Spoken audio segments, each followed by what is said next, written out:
What is a webinar? Imagine a virtual conference room packed with multimedia and interactive features where you can gather hundreds of people. A webinar can be a lecture or a lesson, an online course, a training, or a product demo, all via the internet and a dedicated webinar platform.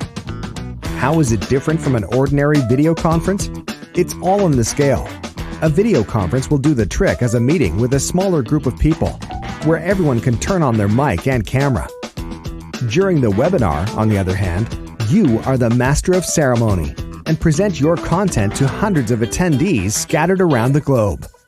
How?